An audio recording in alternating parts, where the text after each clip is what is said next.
ஆக்ரா ரயில் நிலையத்தில் சூட்கேஸில் சடலம் கிடந்த வழக்கில் கூடுவாஞ்சேரி மசூதி தெருவில் உள்ள வீட்டின் பூட்டை உடைத்து ரயில்வே போலீசார் தீவிர விசாரணை மேற்கொண்டு வருகின்றனர். கூடுதல் தகவல்களை செய்தியாளர் சுதர்ஷன் வழங்க கேட்கலாம். வணக்கம் சுதர்ஷன், இந்த சம்பவத்தில் யாரிடமெல்லாம் விசாரணை நடைபெற்று வருகிறது, எந்த கோணத்தில் விசாரணை முன்னெடுக்கப்பட்டு வருகிறது, விவரம்?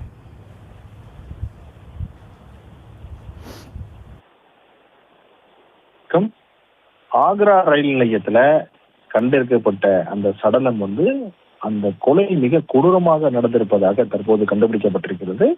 பெண்ணுடைய உடலை துண்டு துண்டாக கறி போல வெட்டி அதுல மாவு போன்ற ஒரு பொருளை அதுல கொட்டி பேக் செய்து அந்த உடலை எடுத்துட்டு வந்தது கண்டுபிடிக்கப்பட்டிருக்கிறது.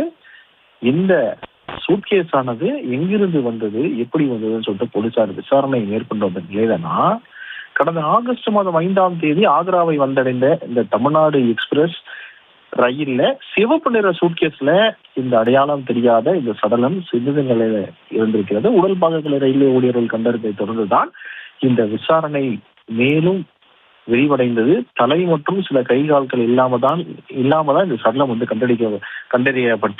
கண்டெடுக்கப்பட்டதும் அது மட்டும் இல்லாம இது உத்தரப்பிரதேசத்தில் இருக்கக்கூடிய ரயில்வே காவல்துறை தமிழ்நாடு ரயில்வே காவல்துறையுடைய உதவியை நாடிய போதுதான் எந்த ரயில் அவங்க ஏறுவதற்கு முன்பு ஒரு ஆணும் ஒரு பெண்ணும் சிவப்பு நிற சூட்கேஸுடன் சென்னை சென்ட்ரலுக்கு நுழைவதை இந்த சிசிடிவி கேமரால பார்த்து சென்னை போலீசார் அவங்களுக்கு தகவலா தெரிவிச்சிருந்தாங்க.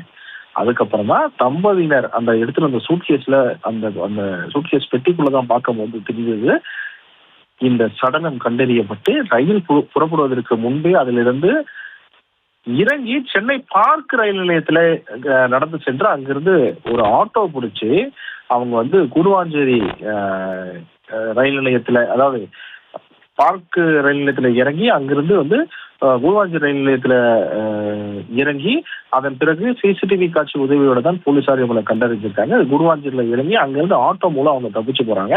ஆட்டோ மூலம் தப்பிச்சு போகும்போது தான் கூடுவாஞ்சேரி சுற்றி இருக்கக்கூடிய அனைத்து கேமராக்களையும் பாக்குறாங்க. கேமராக்களை பார்க்கும்போது தான் கூடுவாஞ்சேரி மசூதி தெருவுல இவங்க வீட்டுல இருந்தது தெரிய வந்தது. இந்த தம்பதி சூட்கேஸுடன் அங்கிருந்து வெளியே வந்ததும் தெரிய வந்தது.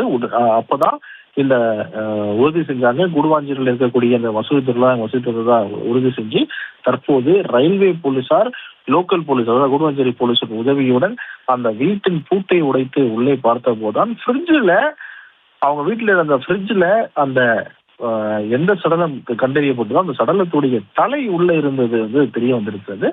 தற்போது அந்த உடல் அதாவது அந்த உடலை மாவு போட்டு வேக வச்சிருக்கிறாங்க அப்படின்னு சொல்லிட்டு போலீஸ் அவங்க தகவலா சொல்றாங்க. முக்கியமா இதுல 2 பெண் ஒரு ஆண் வாழ்ந்து வந்ததாகவும் 1 மாதமாக அங்கு அந்த வீட்டுல வாழ்ந்து வந்ததாகவும் தெரிவிக்கப்பட்டிருக்கிறது. தலை வீட்டுல தான், அதாவது அந்த பெண்ணுடைய சடலம் கண்டறியப்பட்டதுல அதுல அந்த தலை வீட்டுல அவங்க ஃப்ரிட்ஜில் வச்சிருக்கிறது போலீசார் கண்டுபிடிச்சிருக்காங்க.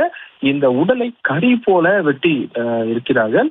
இப்போ தற்போது போலீசார் அந்த சம்பந்தப்பட்ட அந்த வீட்டுல வாழ்ந்தவர்கள் யார் அப்படின்னு சொல்லிட்டு தொடர்ந்து தகவலாக சேகரிச்சுட்டு வராங்க. இந்த கொலை கொடூரமாக, மிக மிக கொடூரமாக இந்த கொலையானது நடந்திருக்கிறது. உடலை மாவு போட்டு வேக வச்சிருக்கிறதாகவும் தற்போது இந்த சம்பந்தப்பட்டவர்கள் கிடைத்தால் மட்டும்தான் என்ன காரணத்திற்காக இந்த மாதிரி கொடூரமாக இந்த கொலை செய்யப்பட்டிருக்கிறது, யார் இந்த கொலையில ஈடுபட்டாங்க, ஒரு பெண்ணு மட்டும் தான் இருந்தார்களா அல்லது வேற யாராவது இதுல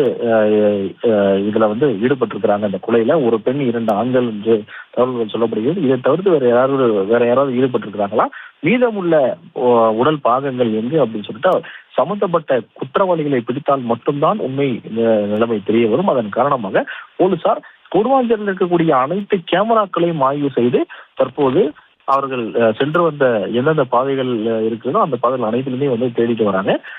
இன்னும் ஒரு சில நாட்கள்ல சம்பந்தப்பட்ட குற்றவாளிகளை பிடித்து அவர்களிடம் தகவல்களை பெற்ற பின்னால் முழு விவரம் தெரிய வரும் அப்படின்னு சொல்லிட்டு போலீசார் சொல்லப்படுகிறது. விவரங்களுக்கு நன்றி சுதர்ஷன்.